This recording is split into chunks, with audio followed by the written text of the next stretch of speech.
Hola, ¿qué tal a todos? Bienvenidos, este es el show de superhábitos.com. Y decime, ¿te ha pasado de querer influir en alguien pero no tener las estrategias adecuadas? ¿Te gustaría tener más amigos o quizás deseabas guiar a tu equipo hacia el objetivo común sin saber cómo lograrlo? Hoy, en el primer episodio de nuestra serie de 4, nos sumergimos en la primera parte del libro Cómo ganar amigos e influenciar en las personas de Dale Carnegie. Exploraremos las técnicas fundamentales para tratar con otras personas, aprendiendo a establecer y mejorar nuestras habilidades para influir efectivamente en otros, tanto en lo personal como en lo profesional. Este es el show de Super Hábitos, un podcast donde cada semana compartimos las herramientas, hábitos y estrategias que hacen que iniciar y hacer crecer un negocio sea simple para que puedas vivir de lo que te gusta, disfrutar más a tu familia, diseñar una vida genial y tener un impacto positivo en la vida de otras personas. Mi nombre es Santiago Salom, voy a ser su anfitrión y quiero darles la bienvenida al episodio número 510. Y tengo que decir que estoy extremadamente entusiasmado por esta serie. Tengo muchas ganas de que hablemos de estos temas. Mati y Lu no han leído el libro completo nunca. Vamos a meternos ahí. Yo leí este libro, le decía a Mati recién, lo tengo registrado, 17 veces desde 2009 hasta ahora. Así que me interesa de sobremanera saber qué opinan. He tenido las idas y vueltas. He visto lo bueno, he hecho cambios, hay cosas que amo del libro, hay cosas que he encontrado que en la práctica tienen una vuelta de tuerca. De vuelta, vamos a hablarlo y para eso va a estar Lu. Bienvenida, Lu. Hola Santi, ¿cómo estás? Yo estoy muy entusiasmada porque, como decías recién, no lo había leído y lo estoy leyendo a la par de la serie, o sea, a la par de los oyentes, ¿no? Para la primera parte leí solo la primera parte, así que vamos a ir ahí en el proceso, entonces vamos a tener ahí como un contrapunto divertido. Y también va a estar Mati, bienvenido. Muchas gracias, Santi. La verdad es que hace mucho tiempo que teníamos ganas de grabar esto. Tengo un par de datos de color para acompañar la lectura del libro. Definitivamente hay mucho para charlar, así que creo que podemos arrancar cuando quieras. Como fiel al estilo de Super Hábitos, vamos a decir cosas que nos gustan, cosas que no nos gustan también. Voy a poner una posición acá adelante. A mí este libro me encanta. Yo creo que este es un libro, y lo he dicho en entrevistas cuando me han preguntado cuáles son los libros que más recomendás. Este siempre está en mi top de libros para recomendar. Yo he dicho muchas veces que este es un libro que, si todas las personas lo leyeran, el mundo sería un lugar mejor. Si fuera una materia del colegio, el mundo sería un lugar mejor. Bien, si ustedes quieren ayudarnos a que más personas reciban nuestra perspectiva de este libro, en la cual vamos a estar complementando con experiencia, actualizando algunos conceptos y revisando ideas, pueden ayudarnos de una manera súper simple. Lo que pueden hacer es ir a su aplicación de Spotify, tanto en su Android o iPhone, buscan el show de Super Hábitos, y ahí van a poder encontrar unas estrellitas. Hacen clic ahí y nos ponen 1, 2, 3, 4, 5 estrellitas. Si es el primer episodio que están escuchando, van a tener que esperar un poco de tiempo para que les permita o les habilite dejarnos las estrellitas. Como hizo, por ejemplo, Nati Roble, que nos dejó un comentario en el episodio 507 diciendo: me encantan todos los episodios, soy fan de ustedes, gracias por compartir su conocimiento y experiencia. Muchas gracias, Nati, por tomarte el tiempo de escribirnos. Bien, ha llegado el momento. Sabíamos hace un par de semanas de que íbamos a hablar de esto y desde ese momento estuve releyendo el libro. Tengo que decir que no lo leía hace, creo que quizás 3-4 años que no lo leía, entonces estuvo bueno volver sobre el libro. Para mí, si bien hubo una época que lo leía dentro de un ritual, por eso lo leí tantas veces, era como que todos los meses leí un capítulo o iba trabajando de esa manera, o varias veces al año, así que va a estar divertido. Para mí, a nivel personal, le decía a Santi el otro día que es como que me siento extraña. O sea, para mí, que hagamos esta serie y poder leer el libro con la excusa de grabar el podcast está buenísimo porque me ayuda como a efectivamente sentarme a leerlo y conocer el libro y procesarlo y demás, porque le decía a Santi, me siento extraña de ser Super Hábitos y no haber leído este libro. Es como que siento que es uno de esos libros que ahora veremos, ¿no? Cuando vayamos charlando en la serie, qué cosas buenas le encontramos, qué cosas no, qué le criticamos, qué nos gusta y demás, pero sin ninguna duda, creo que como punto de partida es un libro referente que, digamos, en estos temas, que ahora vamos a charlar más de eso, pero es como que siento que si trabajamos en estos temas, está como, es incorrecto que yo no lo haya leído todavía, entonces siento como que esto me va a permitir tildarlo en mi lista de pendientes.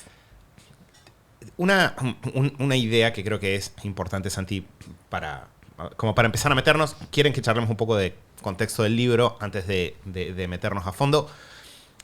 El libro del que vamos a hablar, como dijo Santi, es Cómo hacer amigos e influenciar a las personas. Es un libro escrito por Dale Carnegie. Está bien pronunciado, ¿verdad, Santi? No tengo idea, yo estaba pensando mientras Bien. hacía el intro. Quizás es Dale Carnegie, pero vamos a Ahí decirle está. Dale Carnegie por una cuestión de Yo- simplicidad. Dale. Yo creo No, que, es creo muy que probable está- que sea Dale. Creo que es Es muy- Dale, pero creo que sí. está bastante aceptado El Dale. la castellanización. Dale Carnegie. Dale, Carnegie. Es Dale. Bueno. Sí, bueno, ahí está. El autor. El autor. Vamos a ir migrando entre uno y Mr. otro. Mr. Entre uno y Carnegie. otro. Sí, me acabo de dar cuenta. De hecho, nunca había pensado esto bien. Por eso hay que hacer estas cosas. Entonces, este libro, como un dato que creo que para mí fue interesante, o que varias veces mientras lo empecé a leer me volvió a la cabeza, es un libro escrito en 1936. Es decir, publicado en 1936-37, escrito antes de eso. O sea, estamos hablando de un libro... Quiero que lo pongan en contexto quienes estén escuchando esto.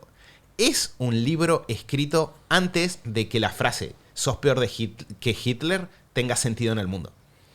O sea, si vos decías la frase en esa época, las personas te iban a... Bueno, Hitler quizás ya estaba apareciendo en el 36, pero era una frase que en muchos lugares quizás no hacía sentido o no era tan claro que fuese a hacer sentido, ¿no? Sí, me parece que para empezar a leerlo, tener el dato del año no es nada menor. No es menor. De hecho, es un libro escrito 15 años antes de la primera transmisión de televisión en Argentina, ¿no? Es un libro escrito hace casi 100 años.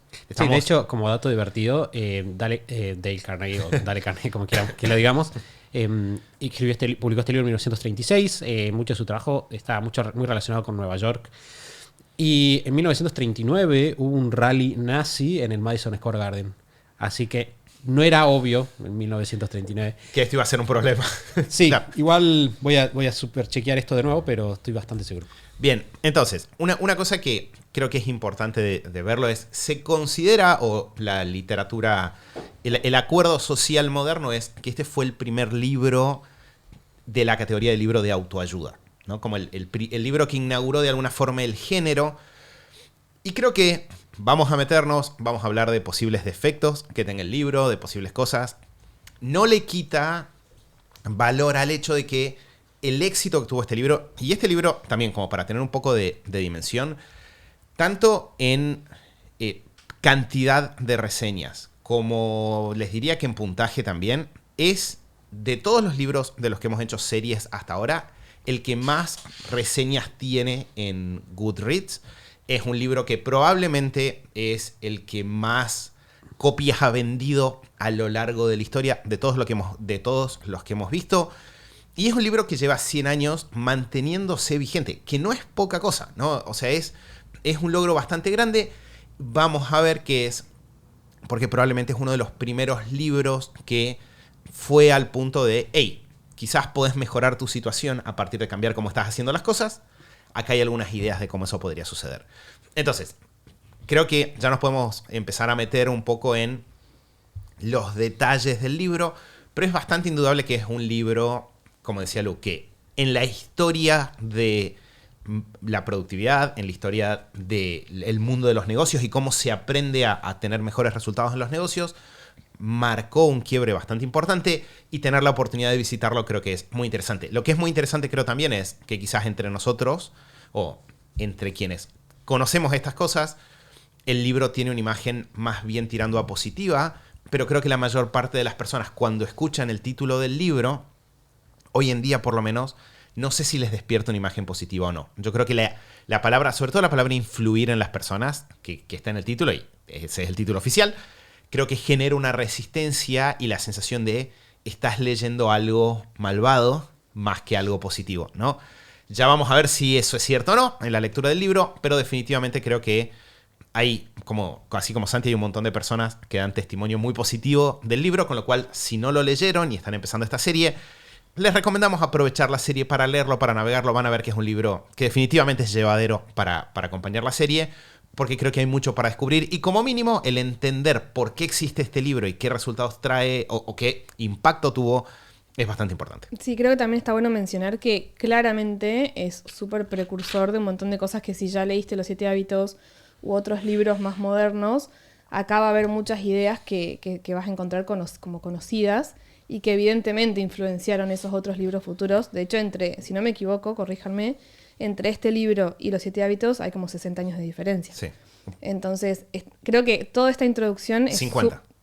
50 años de diferencia. súper clave ponerlo en contexto también para, a mí me pasó, ¿no? A la hora de leerlo, tiene muchas cosas, o sea, es muy llevadero de leer. De hecho, ahora vamos a hablar hoy de lo que es la primera parte del libro, que entre prólogo y demás son más o menos 70 y pico de hojas, que suena como mucho y no lo sentí. O sea, otros libros, esa cantidad de hojas, no, o sea, en comparación lo sentí liviano de leer, pero a su vez tiene muchas cosas de la forma de redacción, del lenguaje, de algunas palabras, de formas de contar, ¿no? O de llegar al mensaje que denotan la fecha. Entonces también está bueno, como cuando uno ve una película vieja, ¿no? O más antigua, versus una película muy moderna. Bueno, tengamos en cuenta eso, no vayamos a buscar leer como estos libros más nuevos, no sé, que son que tienen otro tipo de lenguaje de dinámica. Va a tener un ritmo particular porque es un libro de 1936, pero ahora vamos a hablar un poco más, tiene muchísimas cosas muy valiosas. Sí, voy a decir un par de datos interesantes, principalmente sobre lo que decía. Bueno, sobre lo que decía Lu, algo que me llamó mucho la atención cuando releía este libro fue que es muy notorio la fuerza probatoria que tienen algunas cosas en esa época y que ahora no son procedentes. Por ejemplo, Claro. ¿a qué me refiero? Hoy en día, cuando vos lees un libro de autoayuda, de productividad, etcétera, generalmente los autores van a poner algún tipo de sustento científico a lo que están diciendo. Es como, si vos lees Hábitos Atómicos, te dice, los investigadores de Stanford encontraron tal estudio, los autores de tal lugar. Si lees El poder de los hábitos, si lees qué sé yo, incluso Tim Ferriss o cosas así. Vos te das cuenta que este es un libro 100% basado en historias, ¿no? Que es como, este caso es cierto porque había un chico que fue exitoso Porque por Juan esto. le pasó. Juan aprendió el nombre de 10.000 personas y eso hizo que sea diputado. O sea, bueno, qué sé yo, no sé, no hay contrafáctico. Y no siempre son historias, hay una mezcla de tipos de historias distintas, pero no siempre son historias de famosos o de cosas que uno podría decir, ¿no? Como que se valoren como ejemplo. O verificables. ¿No? O verificables. Muchas son historias de Juancito le pasó tal cosa y la metáfora te ayuda, ¿no? A probar tu punto, pero Incluso hay historias que empiezan con, bueno, esta historia no es cierta, pero creo que ilustra bastante bien el punto. Y arranca la historia. Claro, que para mí, sorprendentemente, no le quita al libro. Bien, yo igual tengo como toda una serie. Yo empecé a leer este libro, lo leí por primera vez hace más de 10 años, o sea, tengo un registro de haberlo leído hace 15, y la literatura era otra, y han cambiado muchas cosas desde entonces. Otro dato divertido es, como para dar un poco de contexto a esto que decía Mati, que la imagen no es 100% positiva. Hay, si vos vas a la página de Wikipedia del libro, hablan en las notas de que Charles Manson, el famoso asesino serial de Estados Unidos, atribuye parte de su capacidad de hacer que otros maten personas por él al utilizar las ideas de este libro. De hecho, hay una biografía en la cual se habla de eso en detalle. Cuando el libro salió al año siguiente hubo una review de un autor, un crítico muy famoso que fue por ese lado, fue como, nada, básicamente es como cómo mentirle a las personas para engañarles y sacarles sus cosas, que es como el concepto que la gente suele tener de este libro cuando se lo cruza por primera vez. Sin embargo, también es cierto de que fue un libro que ganó la prueba del tiempo. De hecho, como para darle un poquito más de credibilidad, en 2013 la Biblioteca del Congreso de Estados Unidos hizo una lista de los libros más influyentes de la historia de Estados Unidos, y este libro quedó séptimo de los libros más influyentes de la historia. O sea que ahí tenés, no quiero ver la lista completa, pero probablemente tenés, no sé, la biografía de Benjamin Franklin, probablemente están los 7 hábitos por algún lado, y este libro estaba mezclado entre todos estos libros. Entonces, es un libro copado. Él además, Dale Carnegie se hizo muy famoso también por sus cursos de oratoria. De hecho, hay una cita muy famosa de Warren Buffett en la cual él cuenta que en su oficina no tiene su máster en Columbia, no tiene su título de la universidad, pero sí tiene su título de su curso de oratorio de Dale Carnegie, porque dice, le atribuye gran parte de su éxito en el futuro. Entonces es un libro que tiene de vuelta una imagen mayormente positiva. Hay mucho que hablar de la historia, pero creo que quizás podemos simplemente entrar y hablar del libro en sí y meternos a compartir un poco de las impresiones de cada uno. Y van a salir un par de ideas. Le decía a los chicos que yo apliqué muy a rajatabla ideas de este libro en su momento. Hubo cosas que me funcionaron muy bien. Hubo cosas que tuve que encontrarle la vuelta, que quizás con otros libros otros conceptos pude complementar y me sirvió. Así que mi idea es que también a medida que vamos avanzando por eso, podamos ir sacando algunas conclusiones. Bien. ¿Les parece bien? ¿Algo que sumar ahí? Vamos. No, tengo un par de. Voy a hacer solo una pequeña notita. de esto que decía Santi de las historias, yo creo que el libro funciona igual, a pesar de que la evidencia, digamos, científica o los estudios no estén, porque no existían, dicho sea de paso. Creo que funciona muy bien porque lo que hace es le apela muy fuerte a la conciencia y a la experiencia humana. Es decir, te ponen palabras, cosas que en cuanto las escuchás, no necesitas que alguien te traiga un estudio para decir, por lo menos esta primera parte, no leí el resto, así que no sé, pero esta primera parte no necesitas un estudio en la mayor parte de los puntos gruesos, si bien hay un par de puntos finos que ya los charlaremos, en los puntos gruesos vos lo escuchás y decís, bueno, esto es una verdad autoevidente y por lo tanto puedo conectar con esto sin necesidad de que me traigas un estudio porque me hace sentido. Entonces creo que ese es mucho de la fuerza que tiene el libro. Ya veremos si en algún punto eso se queda flaco o no, pero creo que viene de ahí. Bien, la primera parte, que es la que vamos a cubrir ahora, se llama Técnicas fundamentales para tratar con el prójimo o para tratar con el otro, me imagino, que depende de la edición que tengas. Y lo que vamos a ver acá son 3 reglas que el autor plantea como estas son las bases fundamentales para, de alguna manera, relacionarse con otro. Y el primer título se titula Si querés recoger miel, no les des puntapiés a la colmena. Y básicamente lo que está planteando acá, que es súper interesante porque él empieza dando un par de ejemplos. De hecho, cuenta la historia de un asesino, ¿no? Empieza contando o narrando la historia de una persona que era un asesino, que había matado a sangre fría a una persona de la nada y que había estado en medio de un tiroteo. Y cuando entrevistan, de hecho, a uno de los policías, dice, esta persona es más o menos un asesino, mataría a alguien por cualquier motivo. Pero cuando entrevistan a esa persona dice, tengo bajo la ropa un corazón fatigado, un corazón bueno, un corazón que no haría daño a nadie. Y el autor pasa a contar cómo sistemáticamente las personas no creen estar equivocadas. Que creo que es lo que vos decís, que todos podemos, de alguna manera, si lo pensamos, ¿no? De alguna manera, si nos sentamos a pensarlo, decir, la mayor parte de las personas, si vos le decís que está equivocada, no te van a decir que están equivocadas. Entonces, lo que él plantea es que si nosotros queremos influenciar a las personas, no podemos ir por la vida quejándonos, criticándolas y diciéndoles que, de vuelta, no tienen razón. De hecho, bueno, no importa. Entonces, el autor va por ahí. Quiero saber cuáles son sus pensamientos y va a traer una cita de otro libro. Está bueno porque usa, o sea, toda esta explicación lleva esto de... A mí me pareció muy... Tiene como ese doble efecto de te pensás a vos mismo y pensás como, bueno, estas son tendencias naturales humanas, ¿no?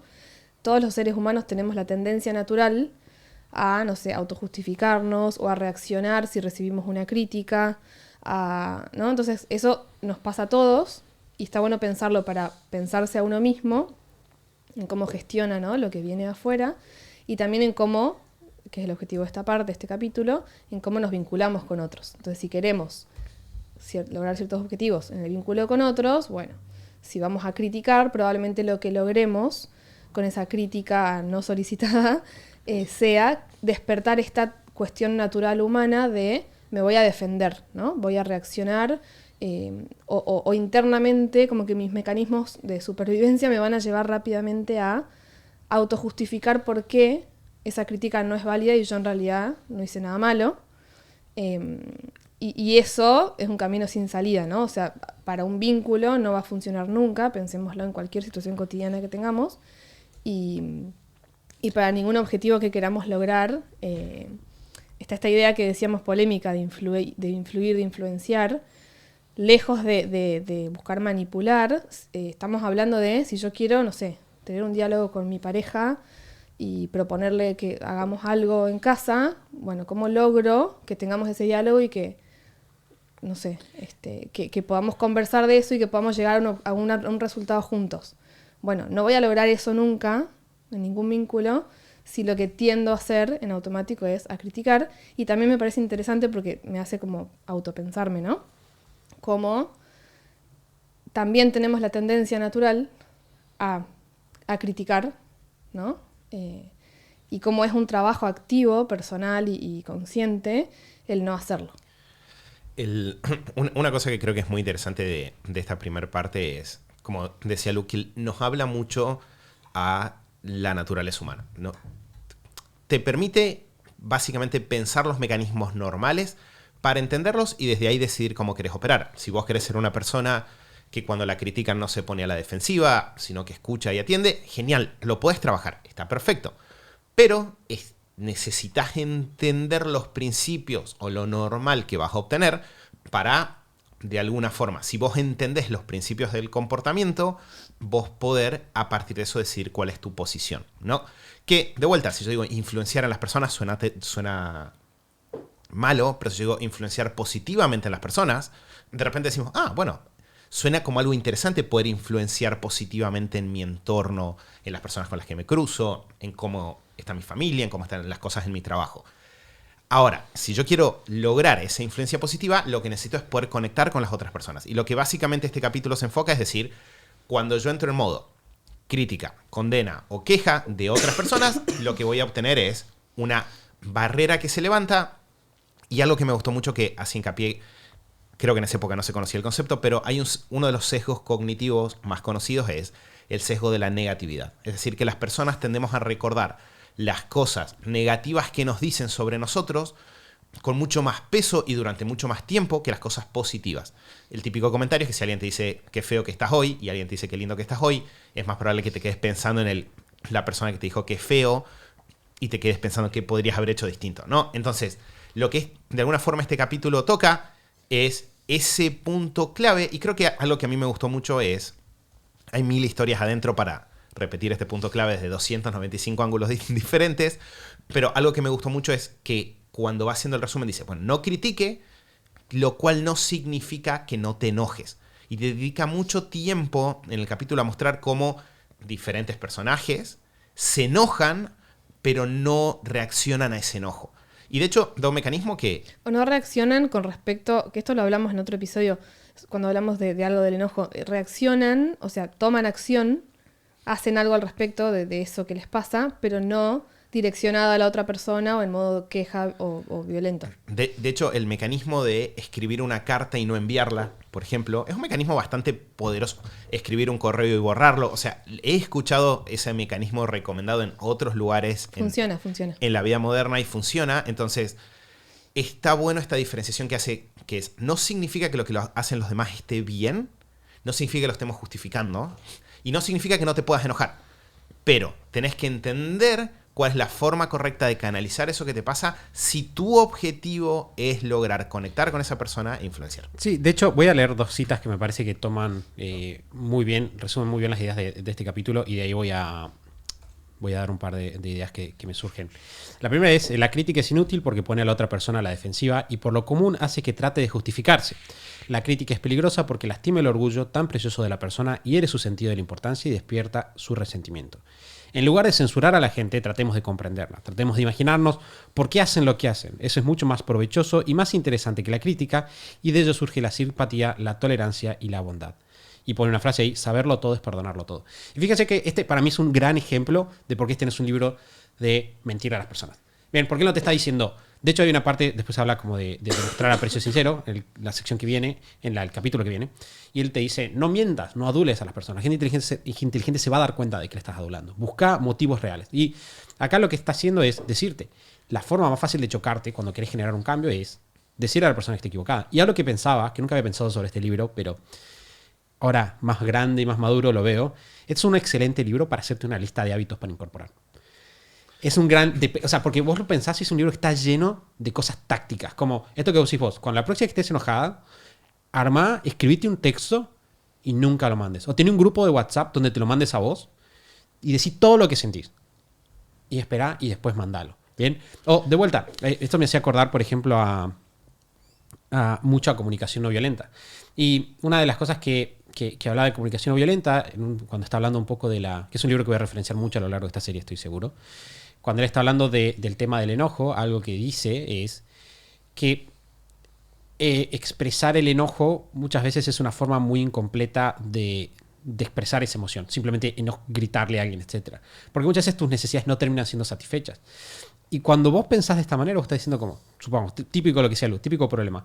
El vecino tiene el perro que ladra todo el día. Voy a ir a decirle, vos tenés tu perro que todo el día está ladrando. ¿Qué voy a conseguir? Que el perro siga ladrando. Tu pareja se levanta a la mañana y te destapa. ¿Qué vas a hacer? Decirle, sos un desconsiderado porque vos siempre me destapas a la mañana. No vas a conseguir que esa persona, porque automáticamente la gente pasa a modo defensiva. De hecho, ese tipo de, o sea, diría del autor Marshall Rosenberg de comunicación no violenta, ese tipo de de forma de entender la comunicación. Por esto está bien, esto está mal. Lo que hace es generar violencia. Genera violencia automáticamente porque vos estás juzgando a alguien y esa persona se está sintiendo juzgada y se va a querer defender. De hecho, hay un chiste que está en inglés, así que vamos a tratar de hacer la traducción, Mati. Luz, les voy a pedir que me ayuden. Pero hay una... Bueno, lo voy a dejar para después. Voy a dejar la frase para después. Va a ser divertido en otro momento. Santi, Creo que sí. No, que también está bueno en esto de las cosas muy buenas de lo que vamos leyendo del libro hasta ahora.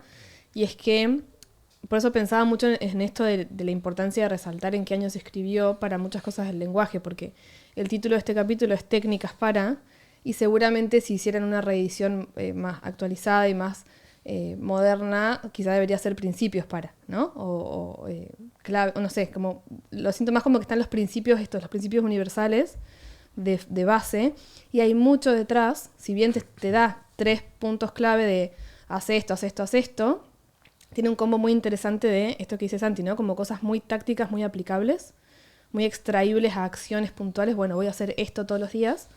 También tiene como mucho de fondo, ¿no? Como muy profundo. Por ejemplo, hay una gran profundidad en la proactividad que estás trabajando constantemente al pensar en esto. Hay una parte del libro que habla de como que es fácil, lo fácil que es criticar, censurar, quejarse, y en realidad hacer lo opuesto es más difícil. Implica mucho más trabajo personal, implica mucho más fortaleza de carácter, controlar esa brecha, digamos, chiquita que tenemos entre estímulo y respuesta, y todo eso implica desarrollo personal, implica muchísima fortaleza de carácter. Entonces tiene de fondo, aparte de las técnicas puntuales, mucho de proactividad y de hacerte cargo de las cosas y de trabajar sobre vos mismo para poder vincularte con otros y al final lograr lo que querés. Sí, creo que quizás retomando como lo que están diciendo, un punto que para mí es interesante es, el libro a veces dice frases de forma general que yo creo que se corrigen mucho poniendo la frase la mayoría de, porque de repente Santi, vos decías en el ejemplo de recién, ¿no? Voy y le digo al vecino que su perro está ladrando mucho y no va a hacer nada. Y quizás alguien piensa, bueno, pero mi vecino sí va a hacer algo. O mi pareja sí se cambiaría. Y está bien, porque ahí en realidad tendríamos que traer el concepto de cuenta bancaria emocional y de que de repente hay personas que puede que sean muy consideradas y hay personas con las que puede que tengamos un vínculo donde una crítica, una condena, una queja no afecten demasiado porque ya existe una relación construida. Ahora, si yo salgo de ese círculo cuidado de personas que me conocen, con las que ya tengo un vínculo o que son cuidadosas, y digo, bueno, la mayoría, incluso si no queremos decir la mayoría, muchas personas no van a operar de esa misma forma, ahí lo que estoy entendiendo es por qué este libro se trata tanto de aumentar tu círculo de influencia. Es, bueno, para todos esos casos, que van a ser muchos, y todos lo sabemos, de personas con las que no vas a tener ese tipo de consideración, ¿cómo lográs igual construir un vínculo fuerte? ¿Cómo rompes el hielo y lográs eso? El capítulo 2 se titula El gran secreto para tratar con la gente. Bien, son títulos de vuelta un poquito generales. Pero lo que va a hablar esta persona, que para mí es súper interesante, es... Y esta no lo recordaba, la verdad voy a decir que no recordaba. Él empieza hablando de las necesidades humanas. Bien, y del hecho de que la única manera de que una persona haga algo es que quiera hacerlo. Entonces lo que él dice es, la única forma de que alguien haga algo es que lo quiera hacer, no que vos lo obligues. De hecho me hizo acordar una frase de Marshall Rosenberg que decía en Comunicación No Violenta, él dice en un momento que él aprendió que él no puede hacer que sus hijos quieran hacer algo. O sea, no puede obligar a sus hijos a hacer algo, sino que lo que puede hacer es que se arrepientan de no haberlo hecho y que ellos seguramente van a hacer que él se arrepienta de hacerlos arrepentir después, ¿no? Y entonces, como hablando de, vos necesitas poder conectar de alguna manera con las necesidades de los demás y empatizar. Y Dale Carnegie está diciendo de alguna manera, ponete en el foco de vos no puedes hacer que alguien quiera lo que vos querés, entonces enfócate en lo que esta persona quiere. Y pasa a continuación a hablar de las necesidades de las personas, que es un tema súper vigente en la mayor parte de la literatura de influencia, por lo menos. Y él lo que dice es que la mayor parte de las personas cumplen con muchas de las necesidades, como salud, alimento, sueño, pero, por lo menos en el entorno en el que uno se maneja normalmente, algo que la mayor parte de las personas no tienen es el sentido de importancia. Bien, muchas personas no logran satisfacer su necesidad de sentirse genuinamente importantes. Entonces lo que Dale Carnegie te dice es, ¿por qué no ayudas a las personas a sentirse importantes? Va a ser el asterisco durante la durante el capítulo de no les mientas. Acá está lo que les decía recién. Él te va a decir, no tiene sentido ir por ahí mintiéndole a las personas. Si querés vos hacerlo, de hecho es un switch mental bastante interesante y vas a ver, Lu, te lo estoy advirtiendo ya, que a medida que avancen los capítulos van a haber algunos conceptos que se van a sentir medio como circulares, como que vuelve sobre estos temas. Pero básicamente lo que él te va a decir es, bueno, ¿por qué no te enfocas en vos ver lo bueno en los demás y ser muy generoso en tus elogios? Y tengo que decir que, primero que nada, en mi experiencia, es un concepto que funciona súper bien. De hecho, es algo que como práctica de negocios es una gran práctica de negocios. Yo, de hecho, pensando en esto, como me doy cuenta que hay muchos hábitos que tengo incorporados, hay muchos hábitos que nosotros manejamos como equipo que funcionan muy bien y que nacieron de acá. Por ejemplo, algo que nosotros solemos hacer mucho es cuando estamos lidiando con gente de la comunidad o con clientes, somos muy buenos en recordar cosas buenas de la gente y decírselas. Que no es mentira que las pensamos. Yo creo que ese es el dato interesante. Pero, por ejemplo, me acuerdo en un lanzamiento, un par de lanzamientos atrás, estaba Pablo, que había un par de clases, y siempre Pablo tenía combinado su buzo con el fondo. No sé por cómo hacía, pero Pablo siempre tenía. Me acuerdo que en todas las transmisiones empezaba y me decía, a ver si Pablo tiene el coso del buzo con el fondo. Y de repente, genuinamente, era una conversación que nosotros podíamos tener por fuera con Mati de cómo hace, se ve muy bien. Claramente no es algo que nosotros tenemos. Y al hacerlo frente a otras personas, estamos haciendo que él se siente importante. Y lejos de decirlo, vamos a hacer que se sienta importante para venderle más, es algo que te sale naturalmente, porque es un ejercicio que vos estás haciendo constantemente. Que yo creo que lo que es interesante de este capítulo, lo digo cortito así, le paso el pie a Lu, pero el capítulo arranca diciendo esto de hacer que las personas se sientan importantes. Que creo que de vuelta, por una cuestión de palabras, podría sentirse como que estás mintiendo. Ahora, cuando más adelante en el capítulo te explique el no lo digas si no es verdad, lo que podríamos reformular es ayudar a que las personas vean que son importantes.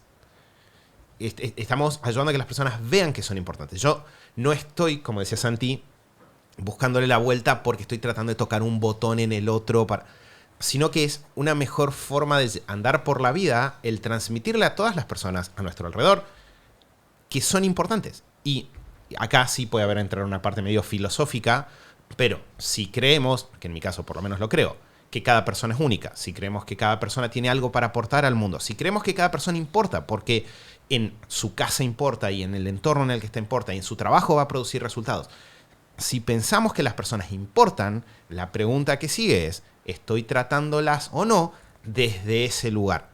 Y una cosa que es muy interesante como dato es la pirámide de Maslow, que es lo que tiende a citarse cuando se habla de la necesidad de esta espiritual como una necesidad de los seres humanos, es un concepto que no se publicó hasta 1943.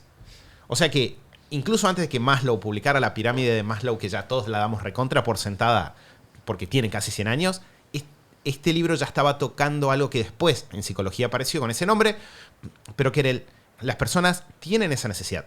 No la vamos a ir a satisfacer de vuelta como un botón banal para tocar, sino que tiene que ver con pararnos así como en el capítulo anterior, lo que hacíamos era comprender que los demás también son seres humanos, que nosotros nos equivocamos, que ellos se equivocan. Entonces que desde esa comprensión yo puedo ser mucho más buena onda con las otras personas. Acá también lo que estoy haciendo es ver que así como yo veo que tengo cosas buenas, los demás tienen cosas buenas y que si todos estamos valorando esas cosas buenas, nos sentimos mejor y que cuando nos sentimos mejor hacemos las cosas mejor también. Sí, creo que ahí también hay un par de puntos súper interesantes que menciona. Habla de la diferencia entre apreciar honestamente y adular. Porque podemos caer, si buscamos la técnica rápida, podemos caer en esto de, bueno, desde ahora cada vez que vea a alguien le voy a decir me sale en inglés la palabra. Un cumplido. Un cumplido. Y no funciona así. Tiene que ser honesto, tiene que ser algo que realmente pensamos del otro. Y ahí complementa con lo que después menciona, que es que hay una tendencia natural que todos tenemos, que es cuando hay algo que no nos gusta o algo malo, lo expresamos, nos quejamos, ¿no? Hacemos lío, pero cuando vemos algo bueno no lo decimos. Entonces también me parece interesante como repensarnos, ¿no? En nuestros vínculos, en nuestros diálogos cotidianos, porque en realidad no tenemos que ponernos a inventar cosas, ya las pensamos. A mí, o sea, a todos nos debe pasar, pero hablo por mí. A mí ya me pasa que si estoy hablando con ustedes, o me cruzo o estoy haciendo una reunión de equipo, o estoy conversando con alguien de la comunidad o estoy leyendo o intercambiando con alguien, ya pienso, qué bien, qué interesante esto que dijo Santi. Qué bueno, qué inteligente que es esta persona. Mirá, me gustaría aprender eso que a esta persona le sale tan bien. Mirá qué, no sé, qué hábil que es en esto. Qué bueno esto. Como que ya lo pensamos, ya vemos a los otros y ya vemos cosas buenas. No es que no las registramos, quizá nos cuesta un poco más, tenemos que trabajarlo, lo que sea, pero es raro que veamos a los demás o estemos en situaciones y no pensemos, wow, qué bueno, aunque sea inconscientemente, ¿no? Como ahí en segundo plano, qué bien esto de esta persona. El tema es que lo que suele pasar es que no lo decimos. Incluso estoy pensando en cosas muy cotidianas, ¿no? No sé, con nuestra pareja. ¿Cuántas veces si nos destapa la mañana, nos enojamos y decimos algo, pero en un día súper normal, de rutina totalmente normal, nos calentó el agua para el café y no le dijimos, ¿no? Como, qué atento, qué bueno, que, no sé, como que hay cositas positivas que sí las percibimos, pero no tenemos la tendencia de expresarlas, ¿no? Entonces creo que ahí también viene esto de que sea honesto y no forzarlo y no inventar cosas, sino simplemente como hacer el ejercicio de ser más conscientes de cuando piense algo bueno del otro, cuando vea algo bueno del otro, decírselo y ver qué pasa. Sí, es súper interesante eso, porque como vos decís, yo lo he pensado mucho, no científicamente, pero lo he pensado mucho en mi interior. ¿Por qué? Y hay algo ahí como que tenemos miedo de que al ensalzar al otro vamos a perder brillo nosotros, pero cuando vos lees cualquier libro sobre autoconfianza y cosas así, una gran señal de autoconfianza y de seguridad es elogiar a las personas a tu alrededor. Y es algo que, por ejemplo, esto va a volver un par de capítulos más adelante, pero elogiar, una gran forma de hacer que alguien quiera hacer algo es elogiarlo frente a otros, sobre eso. O sea, si vos querés que una persona querés ensalzarle de alguna manera como una característica, elogiar eso frente a otras personas es una gran manera de hacerlo. Y yo creo que es una cuestión de hábito. Es como que tenemos mucho más rápido cuando algo no me gusta me quejo, y no tenemos tan rápido cuando veo algo bueno lo digo. Y no tiene que ser, esto me parece que estaba bueno, lo pensaba recién mientras lo escuchaba a Mati, no tiene que ser que amo a esta persona. No tiene que ser como, tengo un sentimiento de éxtasis cada vez que esta persona hace algo. Pero si ves algo simplemente como, che, qué bueno que esté eso. Che, me gusta tu zapatilla. Che, qué bien que te queda el pelo. Bien, ese tipo de cosas, pensalas, decilas. Porque y de vuelta decir, que van a pensar de que soy necesitado, van a pensar que tengo una segunda intención. La gente, o sea, mi experiencia es que nunca jamás me pasó, y vengo haciendo esto hace muchos años, de decirle algo a alguien que de repente me pareció bueno y que me salga mal. A lo sumo me ha pasado que a la gente le cuesta mucho le cuesta mucho recibir a veces comentarios positivos, entonces la gente se defiende, dice, no, pero vos tal cosa, es que tal otra, y quizás simplemente cuando ya estás más canchero simplemente le insistís, no, pero no seas humilde, esto genuinamente está muy bueno. El otro día lo charlábamos, por ejemplo, estábamos charlando con nuestro gran amigo Rorro de Neurona Financiera, y le estamos hablando, y le estamos haciendo un par de chistes, Mati, como, sí, porque es famoso, ¿no? Como estamos haciendo este chiste de sos famoso por el podcast, y de repente dijo, no, bueno, es que en realidad tal cosa, y bueno, qué sé yo, a veces te cuesta recibir ese tipo de elogios de pares, ¿no? Pero yo creo que si vos estás ahí, podés tomarlo incluso como una oportunidad de redoblar y decir como, che, sinceramente, sos una persona muy copada. Y generás, o sea, si lo haces frecuentemente, de forma honesta, natural, porque si lo haces forzado, se nota, se siente que es forzado y es peor, es contraproducente. Pero si es honesto, terminás generando como un ida y vuelta y un entorno, ¿no? Como más vulnerable y mucho más, como que habilitas al otro también a que haga lo mismo y generás como vínculos, ¿no? Como esta retroalimentación de repente de decirte cosas buenas, ¿no? Con esa persona y naturalizarlo, y eso suma muchísimo a que ambos se sientan bien, porque todos necesitamos, como hablábamos recién, ¿no? Como una necesidad básica, todos necesitamos como ese reconocimiento, y pensémoslo en cosas cotidianas, pensalo como cuando alguien te dice algo lindo o algo bueno, realmente te lo llevas todo el día, ¿no? Como que te hace sentir bien, te acompaña todo el día, te hace sentir, y quizá no termina siendo como tan duro como suena, ¿no? Como tan anclado porque Santi me dijo algo bueno, punto para Santi. No es así, sino que simplemente te sentís bien y es como que inconscientemente asocias ese bienestar a esta persona que me dijo algo lindo y me hizo sentir bien. Y se da como una cosa muy positiva entre las dos personas. Sí. No, iba a pasar el capítulo, así que me interesa que digas lo que te parece. Una cosa que iba a decir que creo que es importante de todo esto que estamos hablando es, de vuelta, estamos viendo principios que, si se fijan, son muy propios de la humanidad. Y el entender esos principios y de alguna forma saber que cómo yo hago las cosas produce ciertos resultados en un caso o en el otro, ¿no? Dependiendo de qué decida hacer, me sirve mucho a mí pensarlo como una tecnología. Y yo sé que si uno escucha esto, alguien dice, bueno, chicos, pero eso ¿se podría usar para el mal? Respuesta, sin lugar a dudas. De la misma forma que se puede usar para el mal un cuchillo y de la misma forma que se puede usar para el mal la electricidad o el fuego. Son todas tecnologías que van a funcionar y nos van a permitir que la humanidad sea un lugar fantástico si las usamos correctamente. No conocerlas no nos pone en una mejor posición. Lo que nos pone en una mejor posición es conocerlas y, de vuelta, canalizarlas de una manera positiva. Estoy anotando, les cuento para que después lo retomemos al final, como posibles comportamientos específicos que se podrían construir como hábitos, porque sí creo que lo que le falta al libro es esa parte de, bueno, si ya te convencí, esta es la forma de bajarlo a la acción, que medio que el libro lo resuelve al comienzo con, lee esto muy seguido y pensá cómo lo podrías aplicar. Que fue lo que hice yo. Que es una buena forma de empezar, pero por ahí lo estoy tratando de anotar como comportamientos puntuales, así después lo retomamos. Vamos a pasar al capítulo número 3, que está titulado ¿Quién puede hacer esto? Tiene el mundo entero consigo, quien no puede marcha solo por el camino. Y básicamente en este capítulo, Dale Carnegie se mete en el fundamento del marketing. Bien, creo que lo primero que me saltó a la vista de leer este capítulo fue, Mati, ¿te acordás que la semana pasada, en 2024, dimos una clase que se basa en este concepto mismo que vamos a hablar en este capítulo? Sí. ¿No? Y básicamente la cuestión iba con el tema de... Porque acá, bueno, voy a meterme un poco en lo que dice el capítulo, ¿no? El capítulo habla un poco, o se mete en la idea de que las personas les interesa lo que les interesa a ellas, no les interesa lo que te interesa a vos. Entonces dice, ¿por qué hablar de lo que necesitamos y deseamos con los demás? Obviamente en el contexto de querer influenciar. Eso es infantil, absurdo. Claro está que a usted le interesa lo que necesita o desea. Eso le interesa eternamente.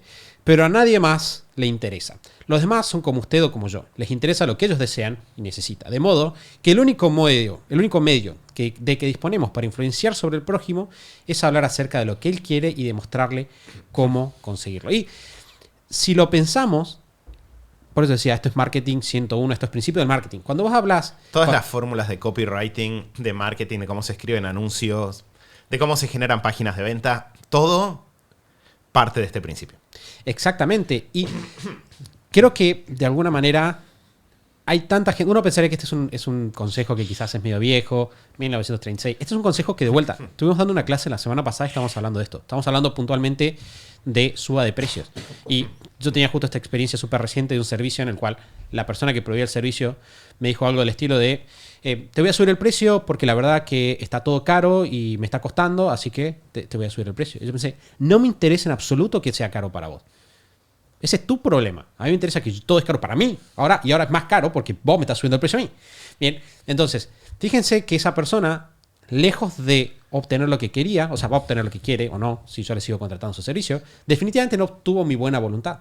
Sin embargo, si esa persona se hubiera puesto a pensar, ¿cómo yo puedo pensar en que esto va a ser mejor para él? Y decís, pero Santi, ¿cómo va a ser mejor que le suba el precio? Y yo puedo pensar, bueno, si esta persona sube el precio, puede de repente tener más tiempo para estudiar, para capacitarse, puede dedicarme más tiempo, puede reinvertir en cosas en su negocio, puede seguir proveyéndome su tiempo, porque quizás si no sube los precios, no le es viable por sus costos y tiene que dejar de trabajar y yo quiero lo que esta persona hace. Entonces, hay muchas maneras en las cuales esta persona puede hablarme de que lo que ella quiere que haga, yo, que subieron el precio, es conveniente para mí también. Pero ella no, es una mujer, ella no siguió ese camino, sino que lo que hizo fue enfocarse en lo que ella quería, que era subsanar sus problemas financieros. Bien, pero de vuelta, si lo pensamos, como decía Mati, en cualquier fórmula de marketing universal, siempre partimos de no hablar de nosotros ni de lo que nos interesa, siempre hablar de lo que les interesa a las otras personas. Yo tengo que decir que este capítulo, para mí, ahora si quieren lo retomo, pero debe tener una de las mejores introducciones a un capítulo de un libro que recuerdo en mi vida. Lo leí y releí 3 veces el párrafo de entrada porque pensé, hace mucho que no leía a alguien que lograra en un párrafo como tocar todos los botones. Porque arranca diciendo, yo iba a pescar al estado de Maine todos los veranos y a mí personalmente me gustan de sobremanera las fresas con crema. Pero por alguna razón misteriosa los peces prefieren las lombrices. Ese arranque es fantástico porque obviamente empieza con una experiencia muy personal, conectas con eso. Y automáticamente siga. Por eso, como cuando me voy de pesca no pienso en lo que me gusta a mí, sino en lo que prefieren los peces, no pongo en el anzuelo fresas con crema. En cambio me pregunto, ¿qué le gustaría comer al pez? ¿Por qué no hago esto cuando hablo con la gente? Y es un párrafo. Y automáticamente, de hecho, este es uno de los ejemplos de cómo este libro después se pasa 245 historias, que están buenas. Yo creo que este es el capítulo que tiene las mejores historias y los mejores ejemplos, porque te va mostrando en situaciones prácticas cómo se puede cambiar la comunicación. De hecho, da un ejemplo de suba de precios, da ejemplos de cartas comerciales mal enviadas, pero en un párrafo te dio el principio central de, si querés que esto funcione, pensá en la persona que está del otro lado, que creo que también es de alguna manera el punto final de este capítulo, porque si se fijan, los dos primeros se enfocan un poco en... El primero es, no prenda fuego esta relación, ¿no? Si lo podemos pensar como, quiero sembrar en este campo, el número 1 es, no le tires sal arriba. El capítulo 2 es, si podés como un poco nutrir la tierra con un poco de buena voluntad, mostrando que te importan las personas, mucho mejor. El capítulo 3 es, así se siembra, ¿no? Es como que el capítulo 3 es de alguna forma el lugar a donde ya pasa a, bueno, esta es la forma de obtener resultados. Que algo que me parece que es muy interesante, de vuelta retomando esto de si es malvado o no Dale Carnegie, es que en este capítulo también, hacia el final, así como en el anterior dijo, apreciar no es lo mismo que adular, acá lo que dice es, influenciar no es lo mismo que manipular. Y retoma, de vuelta 50 años antes, el concepto de ganar-ganar. No lo dice así, pero dice literalmente una frase que es, esto solo funciona si los dos lados salen ganando en la negociación. Vos no estás buscando que el otro, sin darse cuenta, pise un palito, sino que lo que estás buscando es entender lo que el otro necesita, usarlo como argumento para lograr lo que vos también necesitas, de manera tal de que los dos se vayan ganando y los dos se vayan con lo que quieren de esta situación. Creo que en este capítulo coincido en todo lo que dijeron hasta ahora. Es un gran capítulo de ventas y de un montón de estas cosas. Creo que hay algo de fondo que es lo que quizá como humanos más nos cuesta o nos frustra y nos resulta difícil de poner esto en práctica. Y es que tenemos que hacer un gran trabajo personal para poder empatizar con el otro, para poder hacer esta escucha activa, para poder pensar en ganar-ganar y para poder realmente como salirnos, ¿no? de lo que nos genera quizás más a nivel emocional, visceral, ¿no? Como esto de estímulo-respuesta, salirnos de ese lugar, tomar un poco de distancia y decir, bueno, ¿qué quiero lograr? Yo quiero lograr comunicarle a esta persona que voy a subir el precio, quiero conectar con que esta persona lo entienda y me pague el precio nuevo y mantener ese vínculo comercial. Ese es mi objetivo, como, ¿no? Racionalmente, objetivamente, eso es lo que quiero lograr. Pero en el medio de eso, para lograr hacer todo esto que estamos hablando, muchas veces se meten un montón de cuestiones personales, emocionales, ¿no? Que nos hace como que nos cueste despegarnos de eso y no tener quizá lo que se necesita como de perspectiva o de un poquito más, de estar un poco más en frío, quizás, para realmente llegar a este otro nivel, que es este nivel ganar-ganar, en el cual yo logro subir los precios y cobro lo que quiero cobrar, logro que mi cliente me siga contratando, entienda por qué es beneficioso para él y acceda a pagármelo, y como que eso es lo que quiero en realidad. Pero muchas veces nos metemos en problemas, ¿no? Y nos alejamos de lo que queremos lograr, de ese resultado final, por un montón de cuestiones que son muy de temas que nos generan frustración o, digo emocionales por ponerle una palabra, ¿no? Pero quizás inseguridades personales o nos cuesta despegarnos de, no, pero lo que corresponde es que me pague más o debería, no sé qué, y nos agarramos como algunas ideas, siguiendo este ejemplo del precio, ¿no? Pero se aplica a todo y nos cuesta eso, como hay que tomar una distancia, hay que conectar con, bueno, ganar, qué quiero lograr yo realmente y cómo hago para hacer las cosas para lograr lo que yo quiero, que el otro también esté bien, conectar con las necesidades del otro y que el resultado sea positivo, sin engancharme en estas cositas que son las que habitualmente nos alejan de de lograr lo que queremos y nos mantienen frustrados constantemente. Creo que hay una frase que me gustó mucho de este capítulo del libro, que es una cita de Henry Ford que trae el autor. Dice: si hay un secreto del éxito, reside en la capacidad para apreciar el punto de vista del prójimo y ver las cosas de ese punto de vista, así como del propio. Y qué interesante. O sea, me quedé con esa frase porque de vuelta, leyendo Comunicación No Violenta, me pasó mucho o leyendo, por ejemplo, Difficult Conversations, que es otro gran libro de conversaciones. Una de las cosas que plantean en Difficult Conversations es o sea, el hecho de que todos jugamos con información incompleta. Es un concepto bastante importante, ¿no? Todos tenemos información incompleta de lo que pasó y de alguna manera todos lo estamos viendo desde distintos puntos de vista. De hecho, la metáfora, el otro día la estaba charlando con Mari, mi pareja, y le contaba esta historia. Me meto un segundito. No, era una historia de una mamá que tenía a su hijo, ¿no? Y siempre iban al colegio, y el chico iba atrás y la mamá iba adelante, ¿no? Y de repente siempre frenaban el semáforo y cuando iban, cambiaba el semáforo, seguían, ¿no? Lo que pasaría en cualquier semáforo. Y de repente es como que sucede algo así, no me acuerdo de la historia cómo la narran, pero en algún momento pasa como que el hijo le dice: mamá, está rojo, seguí. Y la mamá como que dice: ok, está bien. Nos pasó lo mismo con Emma. Ok, bueno, vamos hablando de esta historia. Y de repente pasa la historia que empieza a pasar y la madre se preocupa y un día está sentada atrás y mira por afuera y se da cuenta de que, claro, el hijo veía que el semáforo del costado, entonces cuando se ponía rojo, él seguía, entonces él pensó como, claro, cuando se pone rojo seguimos, y la madre está pensando en el verde, que es lo que vos ves desde adelante. Y esta es una historia que básicamente es la idea de cómo muchas veces pensamos de que estamos viendo o tenemos un entendimiento total de la realidad, y en realidad tenemos una porción muy chiquita, y de hecho, este es muy peligroso, porque hay muchísimos sesgos en cómo nosotros interpretamos lo que hacen los demás. Y esto que dice Lu me parece súper importante. De hecho, en Difficult Conversations, hablan de que las personas, cuando reciben o cuando están frente a la acción de otro que los lastima, tienden a asumir mala intención.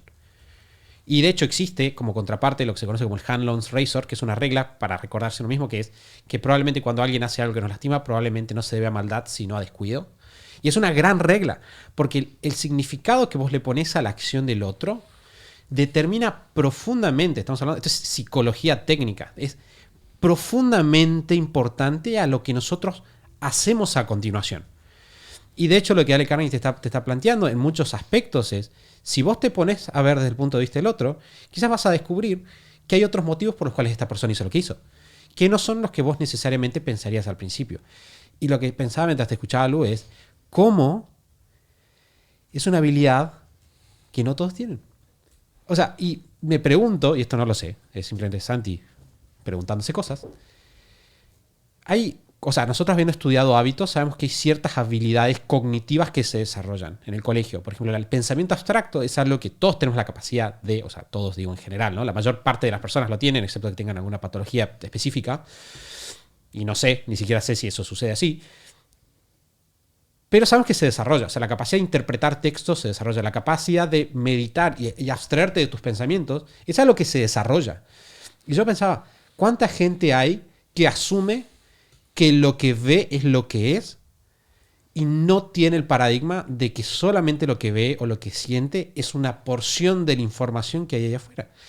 Y si vos no tenés desarrollada esa capacidad, es muy difícil que ejecutes este capítulo.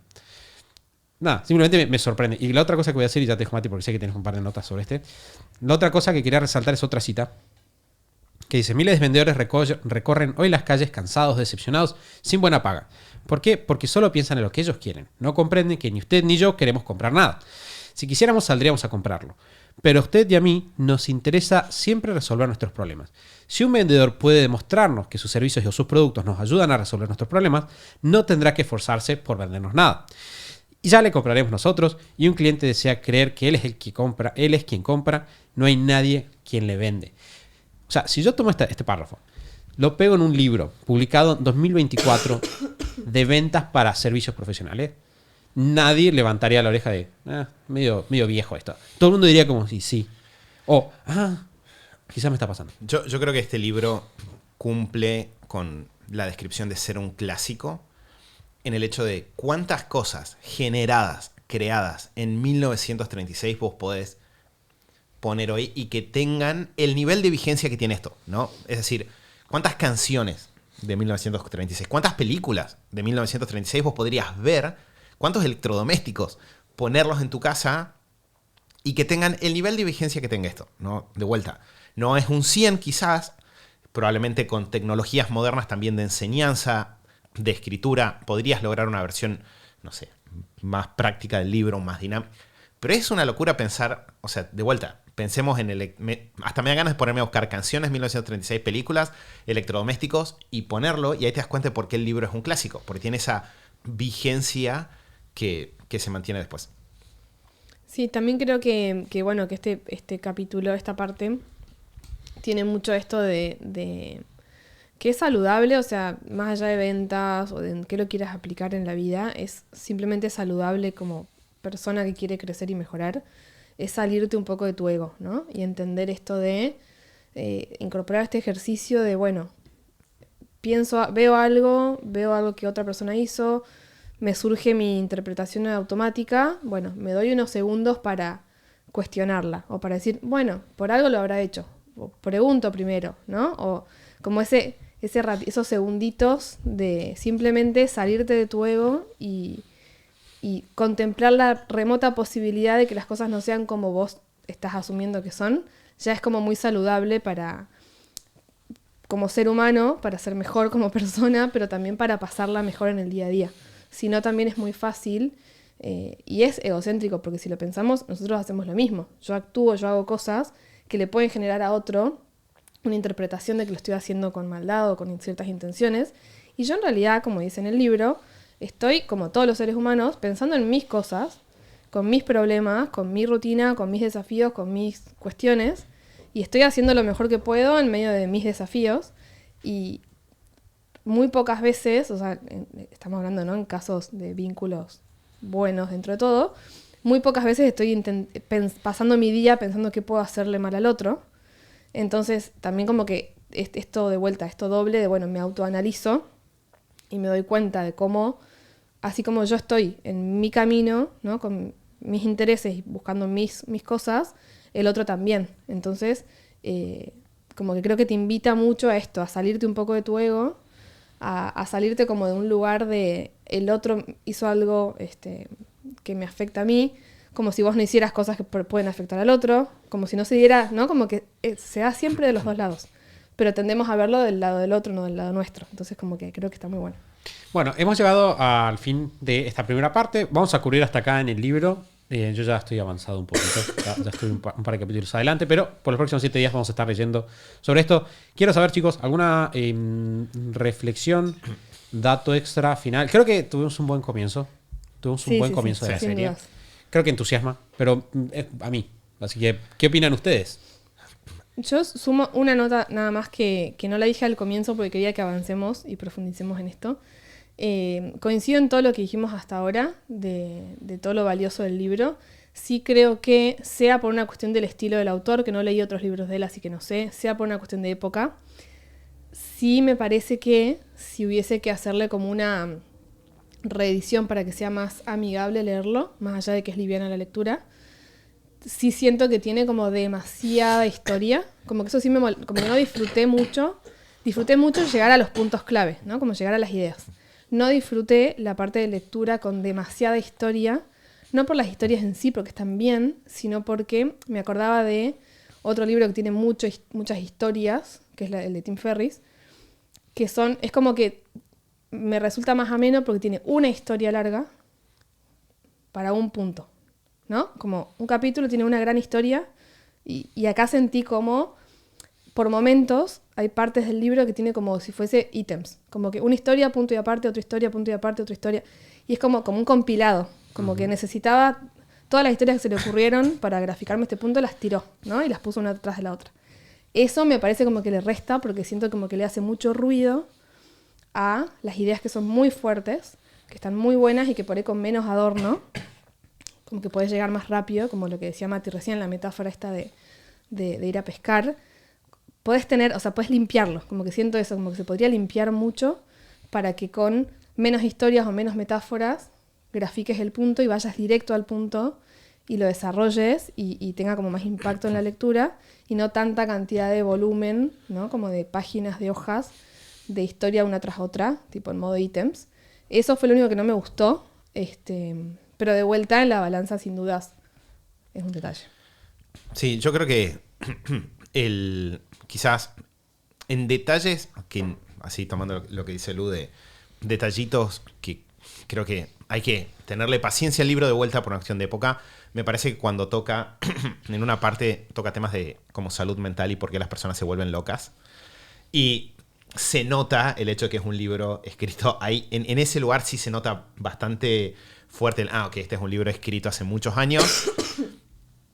Tiene como una mirada medio superficial en esos temas. De vuelta, creo que es muy propio de la época, porque era una época donde el tema de salud mental no se lo entendía, había mucha menos información, mucho menos conocimiento, mucho menos conciencia social de esos temas.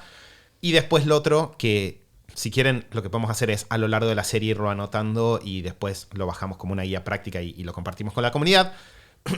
Creo que falta esta parte, bueno, pero si lo quiero hacer como hábito, ¿cómo lo mantengo presente? ¿Qué preguntas me hago? ¿Con qué frecuencia? Un poco para retomar de esta experiencia que dice Santi. Acá me estuve anotando algunas cositas de esta primera parte, pero obviamente cuando hagamos la segunda, la tercera, creo que le podemos terminar de dar forma y que nos quede algo como una especie de guía práctica para ejecutar esto, que creo que va a venir bastante bien. Sí, y un dato que no lo hablamos, pero esta no es la edición original. Creo que la que estamos leyendo.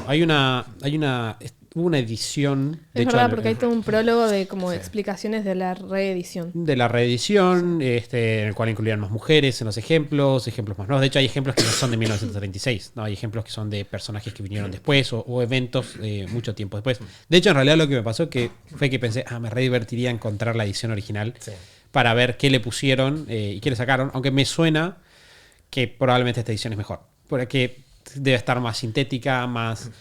Yo voy a decir simplemente como para cerrar acá, que yo tengo una duda de qué tan resumible es este libro.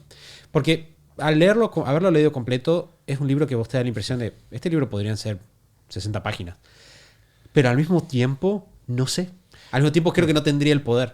Pero quizás no deberían ser las 300, no sé cuántas páginas que son. Quizás podrían ser un libro de 250 y estaría bien si vos recortaras un 20-30% de los ejemplos. Yo creo que le faltan mucho de subtítulo y bajada a la práctica. Que si lo comparamos con Hábitos Atómicos, por ejemplo, acá lo que hace el autor es título, historias, conclusión, que es un mandamiento, digamos, que pone al final. Pero en realidad, el motivo que creo que Santi viene de lo que decís vos es, muchas veces en las historias deja consejos prácticos que no están en ese mandamiento al final.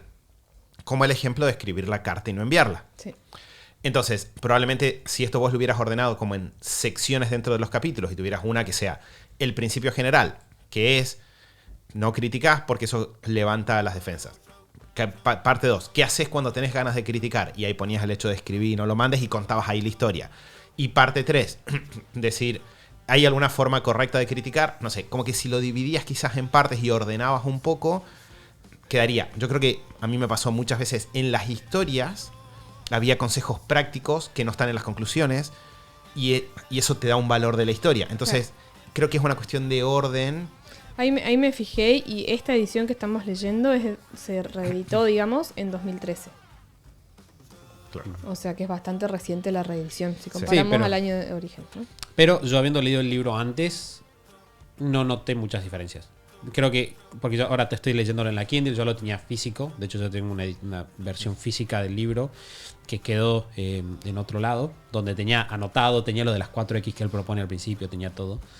Yo creo que es interesante. Creo que es otra cosa que no es tan literal. O sea, obviamente el timing del libro se nota, la diferencia temporal. O sea, Hábitos Atómicos está diseñado deliberadamente con un conteo de palabras, estructura 3 partes. O sea, todo eso fue diseñado, no es casual. Y está hecho para que lo quieras leer. Este libro no, claramente, porque probablemente no había ese análisis. Este libro estaba inventando. De hecho, Hábitos Atómicos tomó cosas de acá. Este libro estaba inventando el cómo se escribe uno de estos libros. Sí, y además tenés el hecho de que quizás la gente vivía los libros distintos en esa época. Quizás hoy en día vos que escribís un libro y sabes que la gente va a leer 1000 libros y tenés acceso a 1000 millones de libros. Y en esa época quizás vos tenías un libro y eran de los libros que tenías. Y lo leías 1, 2, 3, 4, 5, 20 veces. Y simplemente era parte de tu día a día. Y creo que también influye eso en cómo él lo piensa. Pero obviamente la tecnología de la educación ha avanzado. Bueno, vamos a cerrar acá. Creo que estuvo bueno. Me gustó esta primera parte. La verdad que la disfruté un montón. Vamos a estar hablando de esto nuevamente la semana que viene. Así que gracias, chicos, por venir y sumar todas sus ideas. Vamos a tener la parte 2 de esta serie de 4. Bien, cada parte vamos a estar viendo una sección del libro. Así que si quieren pueden leer y ponerse al día para la semana que viene. Van a ver la sección 1 y el podcast que viene vamos a estar haciendo la sección número 2. A partir de ahí, simplemente como para cerrar, les quiero recordar que si quisieran que más personas tengan este mensaje, ahora entiendan por qué decía que yo creo que está bueno que más gente reciba este mensaje, pueden ir a Spotify en su celular Android o iPhone, buscan el show de Superhábitos, nos dejan estrellitas y eso ayuda a que más personas reciban eventualmente este mensaje que nosotros positivamente creemos que es algo que le hace bien a los demás. Vamos a cerrar acá este episodio. Por lo pronto, nos vemos el próximo lunes en el episodio 511 del show de Superhábitos. Chau, chau.